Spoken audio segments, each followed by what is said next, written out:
ذرا میں یہاں سوال کر لوں. آپ بتائیں کہ آپ فساد فی الارض کر رہے ہیں. ٹھیک ہے, ابھی آپ نے یہ کہا کہ ذہن سازی کی جا رہی تھی 1.5 سال سے 1.25 سال سے. میں سوال آپ سے یہ کر رہی ہوں کہ چلیں اس کا مطلب آپ کو اس وقت میں یہ احساس ہو گیا, آپ کے علم میں یہ باتیں آ گئی تھیں, یہ اتنے راز اپنے دل میں آپ دفن کر کے کیوں بیٹھے ہوئے تھے؟ اس وقت آپ نے یہ راز افشاں کیوں نہیں کیے سر؟ آپ نے اس وقت پارٹی چھوڑنے کا اعلان کیوں نہیں کیا؟ جناب والا میں آپ کو بتا چکا ہوں 40 دفعہ یہ راس لیلا جنا بیان کر چکا ہوں, 2 پریس کانفرنس اور 40 کے قریب ٹاک شو, آپ کو 41 دفعہ بھی بتا دوں. میں نے پچھلے سال جون میں کو سمجھایا تھا ایک آڈیو میسج کر کے, پھر جناب لیڈرشپ کو بھی سمجھاتا بائیں کی تھی, پھر جناب جیل میں جب پچھلی دفعہ ہم نے 8 دن جیل کاٹی نا, جب فروری سے مارچ جیل بھرو تحریک میں, تو زلفی بخاری صاحب میرے ساتھ تھے, ہم باقی 6 پارلیمنٹری, میں نے 8 دن صبح سے لے کے شام تک زلفی بخاری صاحب کو یہ سمجھایا کہ یہاں سے نکلنے کے بعد ہم میں سے تو کسی کی ایکسیس اتنی زیادہ نہیں ہے خان صاحب تک, آپ کی جناب پارٹی لیڈر کے ساتھ بڑا کلوز تعلق ہے, خدا کا واسطہ انہیں سمجھائیں کہ یہ فساد کی سیاست, یہ آرمی کے خلاف, یہ ISI کے خلاف, یہ ریاستی اداروں کے خلاف, یہ اتنی کروشل اور اتنی کرخت اور اتنی خونی قسم کی جدوجہد, اس کو خدا کا واسطہ بند کریں اور اپنی ساری جدوجہد سیاسی رکھیں. پھر پارٹی کے اندر بھی سمجھایا. تو اچھا, پھر اس کے بعد یہ تھا کہ آپ ایک ڈسپلن کے پابند تھے, ایک MPA کی حیثیت سے فلور کراسنگ ہوتی تھی اگر آپ پالیسی سے ہٹ کے ہوتے ہیں. تو کہنے کا مقصد یہ ہے, جو میرا جتنا میری ایکسیس تھی, جتنی میری ریچ اور رینج تھی, آپ کوشش کرتے رہے. میرا سوال یہ تھا کہ اگر آپ کوشش کامیاب نہیں ہو رہی تھی تو اس وقت پارٹی چھوڑ دیتے نا. پارٹی ٹوٹی تو فیاض الحسن چوہان بھی الزامات کا پلندہ لے کر میڈیا کے اوپر آ گئے. بھائی جو چیز آپ نے کوشش کی پوری نہیں ہو رہی, چھوڑ دیتے آپ. وزن ہوتا آپ کی بات میں, سوچیں اس وقت کتنا زیادہ. اس وقت بھی چھوڑتے تو صورتحال یہی ہونی تھی کہ ہر بندے نے کہنا تھا, ابھی تو ہم MPA نہیں تھے نا, ابھی بھی لوگ سوشل میڈیا کے شیطانی ٹول کو دیکھ لیں کہ کس طرح یہ پارٹی یوز کر رہی ہے. اور جی فلور کراسنگ کر لی. او خدا کے بندو, جب ایک بندہ MNA MPA سینیٹر ہو, وہ جب پارٹی چھوڑتا ہے تو اس کو کہتے ہیں فلور کراسنگ.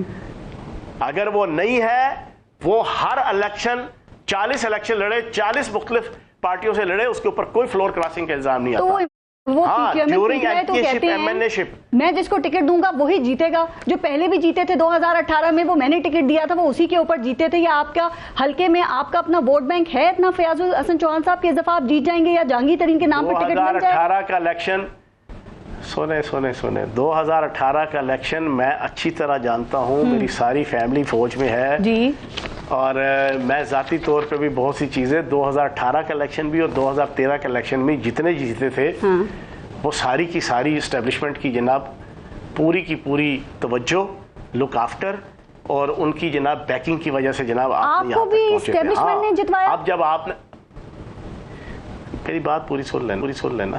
ہاں, آپ نے یہ جو پچھلے سے ایک بیانیہ رکھا, امریکہ سے حقیقی آزادی کی جنگ, جو 4 مہینے بعد فوج سے حقیقی آزادی کی جنگ میں تبدیل ہو گیا جی.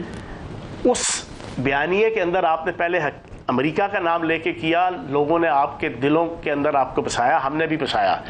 فروری کے مہینے میں پچھلے سال 25 کروڑ کی آفر ہوئی تھی کہ آپ پنجاب کے اندر جناب, جس طرح وہ سارے لوگ لوٹے بنے تھے نا, لوٹا اس کو کہتے ہیں جو سٹنگ MNA MPA ہو, جس ٹکٹ پہ بنے اس ٹکٹ کو چھوڑ کے, اس پارٹی کو چھوڑ کے دوسری پارٹی کو یا گروہ کو جوائن کر لے. وہ جناب 25 کروڑ کی آفر کو جوتے کی نوک پہ رکھا تھا. حالانکہ 3.5 سالوں میں کم از کم 4 دفعہ ذلیل کر کے منسٹری سے اتارا گیا تھا, وہ ساروں نے دیکھا. لیکن جب حقیقی آزادی امریکہ کے خلاف جنگ کا بیانیہ لے کے نکلے جناب پارٹی لیڈر, ہم نے فرنٹ فٹ پہ آ کے 1.25 سال قربانیاں دیں, پرچے جھیلے, مارے کھائیں. لیکن جب چیزیں ساری کی ساری امریکہ کے حوالے سے ہمیں شٹ اپ کال ملنا شروع ہو گئی جی, ترجمانوں کی میٹنگ کے اندر سختی سے ایڈوائز دی جاتی تھی پچھلے سال تقریباً اگست کے بعد کہ اب آپ نے امریکہ کا نام, اب آپ نے سائفر کا تذکرہ نہیں کرنا. پھر آپ نے پارٹی امریکہ کے اندر ایک یہودی لابنگ فرم آپ ہائر کر لیتے ہیں, جو بائیڈن ایڈمنسٹریشن کو موٹیویٹ کرنے کے لیے کہ ہم آپ کے دوست ہیں, ہم بھائی ہیں, پارٹی لیڈر بھی اور پارٹی بھی, ہم امریکہ کے خلاف نہیں ہیں, وہ شروع ہو جاتی ہے. پھر اس طریقے سے باقی سارا یہ رام لیلا آپ نے کوئی 50 سے زیادہ 40 سے زیادہ انٹرویوز میں آپ بتا چکے ہیں, اور آپ نے ابھی بھی بتائی. چلیں یہ بتا دیں کہ 9 مئی کے جو واقعات جس کی پلاننگ آپ کہتے ہیں چیئرمین PTI نے خود ہی کی تھی, اس کا آپ کو علم تھا 9 مئی سے پہلے؟ چونکہ آپ زوم میٹنگز میں تو شریک ہوتے تھے, اس کا تو حصہ ہوتے تھے نا, یہ اور باتیں بولنے دیں یا نہ بولنے دیں. نہیں اس میں جو ہوتی تھی نا پالیسی جی بنانے والی میٹنگ، وہ تو سال سے مجھے انہوں نے کھڑے لائن لگا دیا تھا نا. جب میں نے میسج کیا نا پچھلے سال جون میں خان صاحب کو، وہ 7 منٹ کا میسج تھا جس میں میں نے منع کیا کہ فوج اور ISI کے ساتھ اس طریقے سے ٹکرانا چھوڑ دیں، اور PDM کے خلاف شہباز شریف، نواز شریف، زرداری، پیپلز پارٹی، نون لیگ، ان کے خلاف اپنی تحریک جدوجہد کو رکھیں. اس کے بعد مجھے کور کمیٹی کی میٹنگ سے کور کمیٹی سے بھی نکال دیا گیا، اور 1 سال مجھے قریب تک نہیں آنے دیا گیا. سر آپ نے بڑا ظلم کیا یہ چیئرمین PTI نے. تھوڑا سا ٹائم ہے، میں جلدی پوچھ لوں، مجھے بتائیں 9 مئی کے واقعات کا آپ کو پتا تھا پہلے سے اس پلاننگ کا؟ 5 منٹ میں بتا رہا ہوں نا آپ کو. 1 مئی کا اور 6 مئی خان پارٹی لیڈر نے طے کروایا جی پنڈی میں جی GHQ کی طرف پنڈی کے عوام اور ورکرز کو لے جانے کا، تاکہ میری گرفتاری کی صورت میں یہ اس سائٹ پہ جائیں. وہ دونوں پروگرام میں 40-45 دفعہ بتا چکا ہوں کہ میں نے اس کو فلاپ کروایا اس سائٹ پہ جانے پہ. میں نے جانے نہیں دیا. ٹھیک. پارٹی کی موجود پارٹی کی شہر کی باقی لیڈرشپ اور MNA MPs کو اعتماد میں لے کے اس کے اوپر 7 تاریخ کو زوم میٹنگ میں بڑے غصے ہوئے. انہوں نے میٹنگ رکھی پنڈی کے MNA MPs کی، اور ساروں کی وہ کلاس لی مخاطب کر کے کہ میں نے طے کروایا تھا کہ کچہری چوک اور GHQ کی طرف جانا ہے، کیوں نہیں گئے؟ میں نے وہ کینٹ ایریا کے اندر ہی نہیں جانے دیا تھا، میں نے اس سے پہلے ہی میڈیا ٹاک کر کے وہ سارا ختم کروا دیا تھا. تو کہنے کا مقصد یہ ساری چیزیں جو اپنے بس میں تھیں ہم کرتے رہے. پھر جب اس دن 9 مئی کو ہم لیاقت باغ میں جب آئے، اوپر سے انسٹرکشن آئی کہ لیاقت باغ آئے، 10 منٹ کے اندر جب وہاں پہ نعرے اینٹی لگنا شروع ہوئے فوج کے، وہ حامد میر صاحب نے 9 مئی کے ٹائم میں ایگزیکٹ 8:30 بجے میرا وہ کلپ دکھایا کہ جب یہ نعرہ لگا کہ یہ جو وردی ہے فلاں ہے، اس کے پیچھے فلاں ہے. میں آرام سے وہاں سے نکل کے میں واپس گھر کی طرف آ گیا کہ اس قسم کے ماحول کے اندر میں کم از کم جانا، جب میری فیملی بیک گراؤنڈ، میرا ذاتی بیک گراؤنڈ، میری ایک اپنی آئیڈیالوجی، میں اس پہ نہیں کر سکتا. آپ نے خود کہا 14 مئی کی جو زوم میٹنگ تھی جس میں آپ بتاتے ہیں کہ چیئرمین PTI نے یہ کہا تھا کہ 9 مئی کے واقعات کی مذمت نہیں کرنی ہے، تو اس کا مطلب تو یہی ہے نا کہ جو میٹنگز پاکستان تحریک انصاف کی ہوتی رہی ہیں 9 مئی کے واقعات کے بعد بھی، اور اس سے پہلے آپ ان سب میں موجود تھے، ان میٹنگز میں اس پلاننگ کا پتہ تھا، ترجمانوں کی اور صرف پالیسی والی میں نہیں تھے آپ. ترجمانوں کی میٹنگ ٹھیک نہیں ترجمانوں کی میٹنگ میں ہوتا تھا. اس میں بولنے کی اجازت نہیں ہوتی تھی، صرف 6 بندوں کو بولنے کی اجازت ہوتی تھی، جو بڑھ چڑھ کے پارٹی لیڈر 1 لگاتا تھا، بھٹو والوں کا کیا کہ فوج کا کیا کہ، تو وہ 4 لگاتے تھے. فاروق حبیب ہو گیا، مسرت جمشید چیمہ ہو گئی، عالیہ حمزہ ہو گئی، اس طریقے سے مراد سعید ہو گیا. ہم بولنے لگتے تھے تو ہمیں شٹ اپ کال دے دی جاتی تھی کہ نہیں بولنا. کوئی ان میں سے بھی تھا جو اس وقت آپ کی استحکام پاکستان پارٹی میں شامل ہو چکا ہے؟ کچھ اس میں سے بھی نام تھے؟ یار دیکھیں جن نے جو کردار ادا کیا سب کے سامنے ہے. اچھا. اور اگر کوئی اس پہ شرمندہ ہوگا پبلک کے سامنے، فیاض چوہان کیوں نہیں جناب کیوں 41واں پروگرام کر رہا ہے ٹاک شو کا، اور 2 پریس کانفرنس کر چکا ہے؟ کیونکہ اس کا سٹینس، اس کا نیریٹو پارٹی کے اندر بھی سارے لوگ جانتے ہیں کہ پرو فوج تھا اور پاکستان سے محبت کا تھا. ٹھیک ہے، اینٹی فوج نہیں تھا، اینٹی ریاست نہیں تھا. ٹھیک. چوہان صاحب آپ کے خیال میں یہ 9 مئی کو پنجاب حکومت اور پنجاب پولیس کی سیکیورٹی کہاں پہ غائب تھی سر؟ چونکہ کیسے لوگ لاہور لبرٹی چوک سے پھر کینٹ پہنچ گئے، راولپنڈی میں GHQ تک پہنچ گئے، ISI کے دفاتر میں چلے گئے، تو یہ سیکیورٹی کہاں تھی؟ رکاوٹ کوئی کیوں نہیں تھی؟ عام دن میں تو پتہ ہے نا چری پر نہیں مار سکتی. یہ میں بتاتا ہوں پلان کیا تھا. پلان یہ تھا کہ جس میں غیر ملکی طاقتیں، غیر ملکی طاقتوں کی ایجنسیاں، سوشل میڈیا کے چاروں اپلیکیشنز جو بیرون ملک سے ڈیل مینیج ہوتی ہیں، یہ پورا پلان یہ تھا کہ جب لوگ وہاں جائیں گے آگے سے فورسز فائرنگ کریں گی. جی. فائرنگ کی صورت میں سینکڑوں لوگ شہید ہوں گے، بے گناہ لوگ PTI کے محب وطن کارکنان.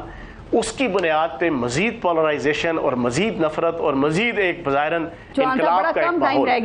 لیکن بڑا سیکیورٹی کہاں غائب تھی؟ بڑا ٹیکٹ فلی میں وہی بتا رہا ہوں کہ جو فوج کی سیکیورٹی فورسز تھیں وہاں پہ اکا دکا یا کم یا نارمل حالات کی، انہوں نے بڑی حکمت کے ساتھ اس پلاننگ کو ناکام بنا دیا. انہوں نے طے کر لیا کہ ہم نے ایک پتھر تک بھی ان مظاہرین کو نہیں مارنا، تاکہ یہ نہ کہیں کہ یہاں پر فوج کے ہاتھوں جو ہے وہ بندے جناب سینکڑوں کی تعداد میں، ہزاروں کی تعداد میں مارے گئے، اور وہ پلان ناکام بنا دیا جو بیرونی دشمن طاقتوں کا ایجنڈا تھا. سر یہ آپ کا بیان یہ 14 مئی 2023 کے اخبارات میں شائع ہوا ہے کہ جناح ہاؤس، GHQ اور گورنر ہاؤس میں جان بوجھ کر پولیس نہیں تھی. میں پولیس کی سیکیورٹی کے حوالے سے ہی پوچھ رہی تھی. تو یہ جان بوجھ کر کس نے سیکیورٹی ہٹائی تھی اور حملہ آوروں کو ان املاک تک کس نے پہنچنے دیا؟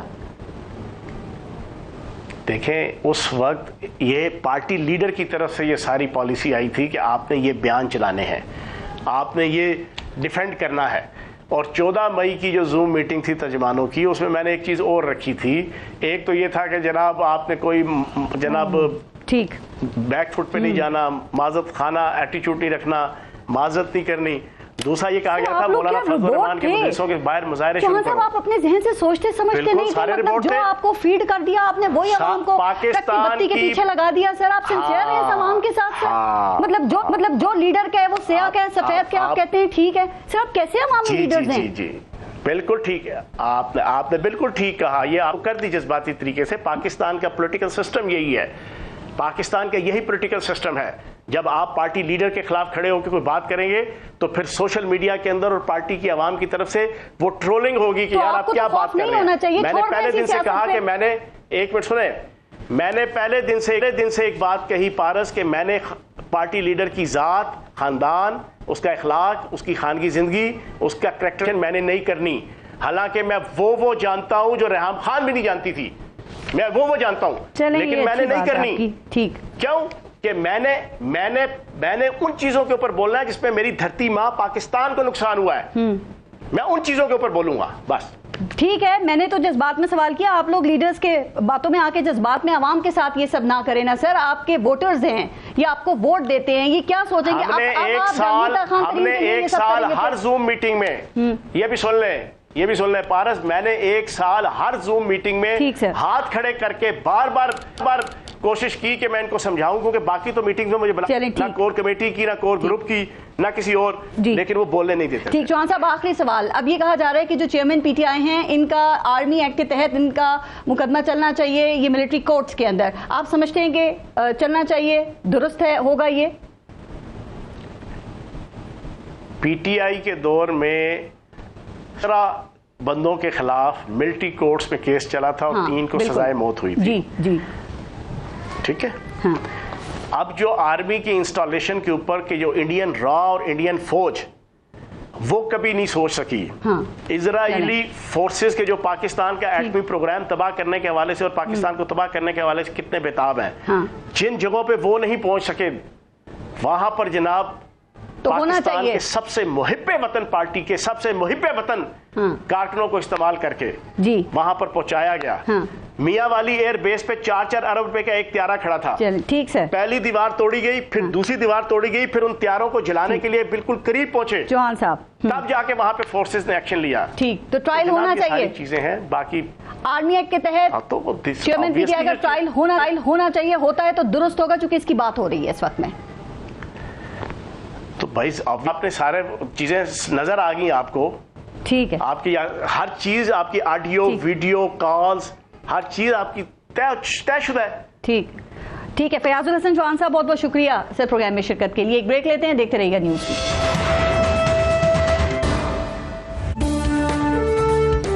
کیسے تم چلاؤ گے نظام کو اگر تم زبردستی قبضہ کرو گے تو؟ حافظ نعیم الرحمان صاحب کراچی کا میئر بننے کی جو ہاتھ میں لکیر ان کے ہے نہیں. ہم اپنے مینڈیٹ سے دستبردار نہیں ہوں گے. یہ کون لوگ ہیں؟ اپنے نام کے ساتھ لگا لیں, میئر حافظ نعیم الرحمان, ساری زندگی میئر ہی رہے گا. اور اب پروگرام میں ہمارے ساتھ موجود ہیں امیر جماعت اسلامی کراچی اور امیدوار میئر کراچی حافظ نعیم الرحمان صاحب. السلام علیکم حافظ نعیم الرحمان صاحب, اور بہت بہت شکریہ آپ کا سر. کراچی میں میئر اور ڈپٹی میئر کا جو انتخاب ہے وہ سر 15 جون کو ہے. آپ نے کاغذات نامزدگی بھی جمع کرا دیے ہیں, تو پھر جمعرات کو آپ میئر کراچی بن رہے ہیں یا اس کے ریزلٹس برعکس بھی آ سکتا ہے, مختلف بھی ہو سکتا ہے؟ دیکھیں پارس, بہت شکریہ. دیکھیں سیدھی بات یہ ہے کہ اگر جمہوریت ہے اور کوئی قانون ہے اور آئین ہے اور ریاضی ہے اور حساب ہے تو اس کے مطابق تو جماعت اسلامی کا میئر کامیاب ہو رہا ہے. ٹھیک ہے, لیکن فسطائیت ہے, جبر ہے, طاقت ہے, حکومتی دہشت گردی ہے, پولیس کا استعمال ہے, جمہوریت کے منہ پر کالک ملنا ہے, تو پھر پیپلز پارٹی کا دعویٰ جو ہے وہ بھی پریویل کر سکتا ہے. تو سیدھی بات ہے. دیکھیں پہلے یہ کہتے تھے کہ ان کے جو ہے نا سیٹیں پوری نہیں ہیں, نمبر پورے نہیں ہیں. اس سے پہلے ہم یہ کہتے تھے دیکھو ہم نے ووٹ لیے ہیں 5 لاکھ سے زیادہ اور ان کے ووٹ ہیں 3 لاکھ, تو یہ کہتے تھے ہماری سیٹیں انہوں نے چھینی تھیں, نتیجے بدلے تھے وغیرہ وغیرہ. اب اس کے بعد جب یہ ہوا کہ پیپلز پارٹی اور اس کے اتحادی اگر ان کو سب ووٹ ڈال بھی دیں تو 173 پوری پی ڈی ایم اور دوسری طرف جماعت اسلامی اور پی ٹی آئی 193. تو اب بتائیے کہ اب تو ووٹ ہمارے 9 لاکھ ان کے 3 لاکھ وارڈ ہمارے بہت زیادہ ان کے بہت تھوڑے اور سیٹیں ہماری 193 ان کی 173. جمہوریت کے کون سے قاعدے سے اب یہ کہہ رہے ہیں کہ ہمارا کلیئر کیجیے گا. دیکھیں نا اس وقت جو بلدیہ عظمیٰ کے ایوان میں کل نشستیں ہیں وہ ہیں 367 اور سادہ اکثریت کے لیے 184 نشستیں چاہیے. کیا یہ مطلوبہ جو نشستیں ہیں یہ اس وقت آپ کے پاس موجود ہیں؟ جو کہ پاکستان پیپلز پارٹی کی 155 سیٹیں ہیں, جماعت اسلامی کے پاس 130 ہیں اور جو پاکستان تحریک انصاف ہے اس کی 62 ہیں. تو اس حساب سے تو پیپلز پارٹی کے پاس یہ اکثریت نظر آ رہی ہے سر. نہیں, وہ تو پیپلز پارٹی کی اگر 155 ہیں بھی جو بھی وہ تو ایک الگ موضوع ہے نا کہ کس طرح ہیں, وہ میں بعد میں بات کروں گا. لیکن اگر 155 ہیں بھی تو 184 تو نہیں ہے نا. ان کو اتحادیوں کی ضرورت ہے, اتحادیوں کی ملا کے بھی 184 پہ نہیں پہنچے. ٹھیک ہے, چلیں اگر 184 نہیں تو چلیں سمپل میجورٹی حاصل کر لیتے ہیں یہ اور ان کے اتحادی. جب یہ اور ان کے اتحادی زیادہ نمبر میں نہیں ہیں اور ہم ان سے 20 زیادہ ہیں تو پھر وہ کون سے قاعدے سے, سوائے اس کے کہ وہ خرید و فروخت کریں, لاپتہ کریں, گرفتار کریں, ذرائع کیا خبریں دے رہے ہیں وہ یہ کہہ رہے ہیں لوگوں کو خریدیں. سر ذرائع یہ کہہ رہے ہیں کہ جماعت اسلامی کی جو 130 سیٹس ہیں نا اس میں سے 6 اراکین جو ہیں آپ کے وہ پاکستان پیپلز پارٹی کے ساتھ رابطے میں ہیں اور جو پاکستان تحریک انصاف کی یہ 62 سیٹس ہیں ان میں سے کم از کم ان کے کوئی 36 اراکین ہیں جو پیپلز پارٹی کے ساتھ رابطے میں ہیں. تو اگر آپ اس کو ٹوٹل کریں گے تو 197 سیٹس بن جائیں گی پیپلز پارٹی کی. پھر بھی اکثریت آ رہی ہے ان کی سر. نہیں دیکھیں, ایک تو پہلی بات تو یہ ہے کہ اس طرح سے دعوے اور ذرائع, یہ ذرائع بھی وہ خود ہی بناتے ہیں, روزانہ ایک نئی فگر دے دیتے ہیں, وہ تو آپ چھوڑ دیں. بات یہ ہے کہ جماعت اسلامی کے 130 ہیں, انشاءاللہ تعالیٰ ایک بھی ادھر نہیں جائے گا. اللہ نے چاہتا, اللہ کی ذات بڑی ہے میری, اللہ تعالیٰ میری بات میں برکت ڈالے, ایک بھی نہیں جائے گا اور یہ منہ کی کھائیں گے.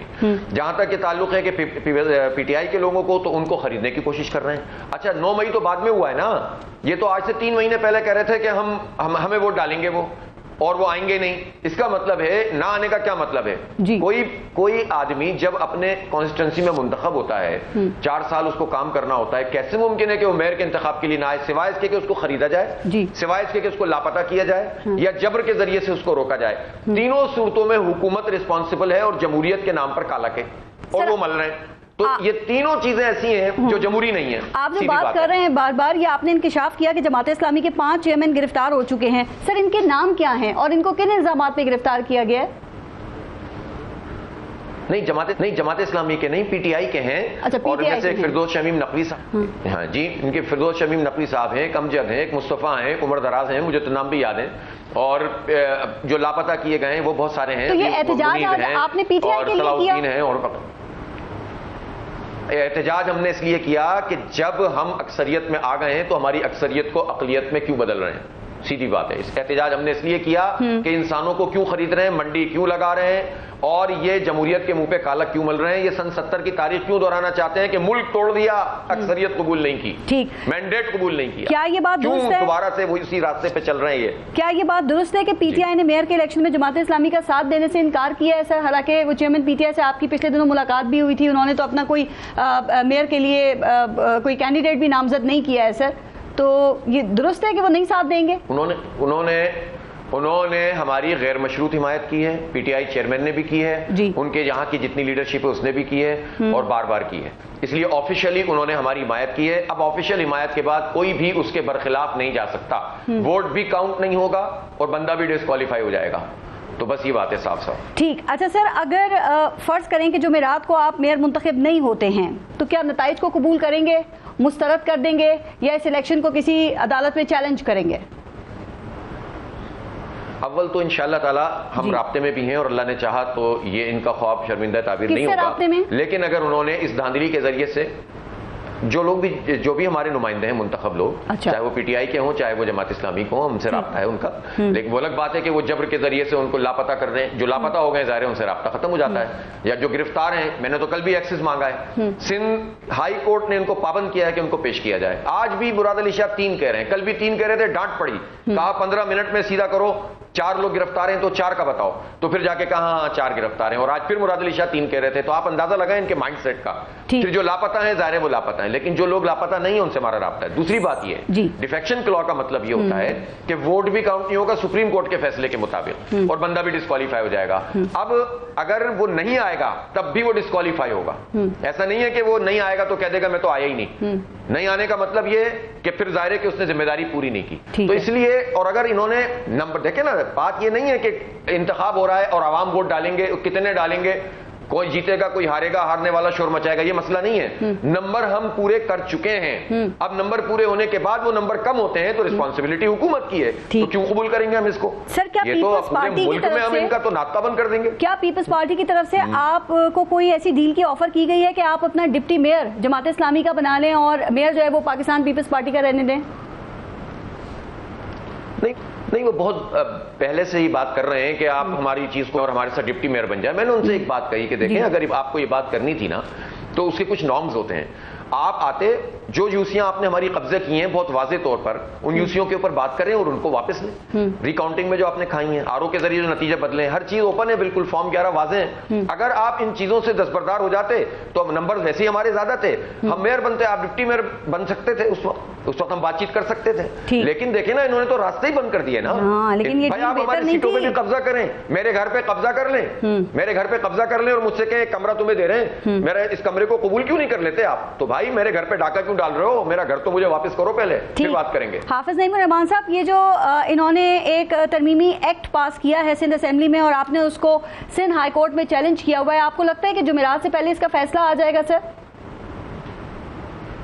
امید تو ہے کہ 13 تاریخ اس کی فکس ہوئی ہے، فوری سماعت کے لیے انہوں نے لے لیا ہے اور بہت واضح قسم کا فیصلہ ہے. اس میں کوئی زیادہ بات ہے ہی نہیں آرگومنٹ، اس لیے کہ الیکشن کے شیڈول کے اناؤنسمنٹ کے بعد الیکشن سے متعلق کوئی ترمیم کرنا اور اس کو امپلیمنٹ کرنا وہ ظاہر ہے کہ وہ بالکل لاجیکل ہی نہیں ہے بالکل بھی. اور وہ بھی ایک پیراشوٹر آ جائے، مجھے منتخب ہو کے آنا پڑا. اگر مجھے موقع ملتا اور مجھے بھی یہ پتا ہوتا کہ میں ڈائریکٹ آ سکتا ہوں، میری پارٹی نے مجھے نامینیٹ کیا تھا، میں پورے شہر میں مہم چلاتا نا، تو لیول پلینگ فیلڈ نہیں ہے اس میں. تو لیکن دیکھیں نا اس قسم کا قانون تو وفاق میں بھی موجود ہے سر، کہ اگر کسی غیر منتخب شخص کو وزارت دی جاتی ہے تو وہ 6 ماہ کے اندر الیکشن لڑ سکتا ہے. تو ایسا لگتا ہے نا کہ اسی ترمیم سے متاثر ہو کے پھر انہوں نے بھی یہاں پہ یہ ترمیم کر لی ہے. اور سر یہ تو صوبائی حکومت کا اختیار ہے نا، آپ اس کو کیسے چیلنج کر سکتے ہیں سر؟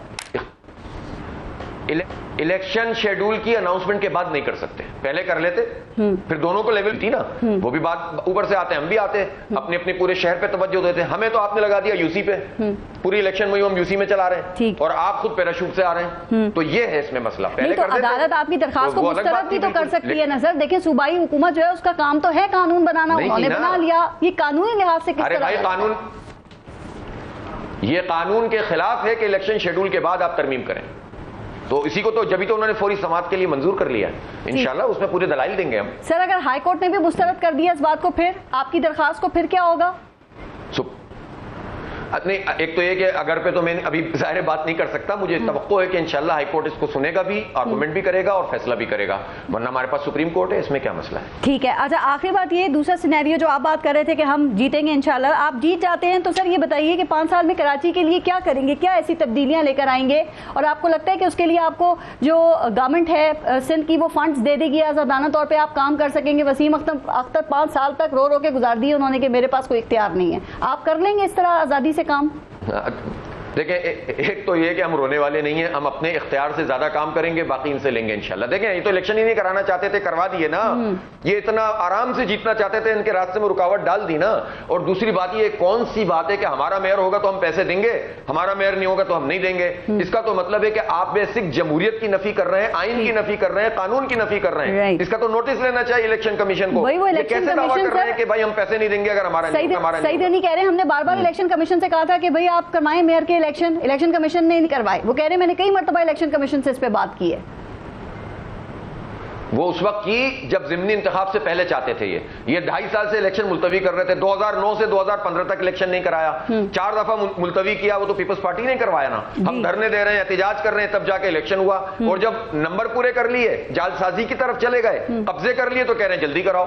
تو یہ تو سب کو معلوم ہے نا کہ یہ سب کیا تھا. تو انٹرم حکومت سے پہلے کروانا چاہتے ہیں تاکہ حساب پورا کر لیں. یا صوبائی حکومت کا ہاتھ ہی ہے. ایگزیکٹلی. الیکشن کمیشن تو دونوں صوبائی حکومت کے کہنے پر الیکشن کمیشن نے جو کچھ کیا ہم تو واضح کر رہے ہیں. اور الیکشن کمیشن بدقسمتی سے ان کی بین کا کردار ادا کرتا رہا ہے. چلیں ٹھیک. حافظ نعیم الرحمان صاحب بہت بہت شکریہ آپ کا سر پروگرام میں شرکت کے لیے. اپنا اور اپنے ملک کا خیال رکھیے. پارس جہاں زیب کو اجازت دیجیے. اللہ نگہبان.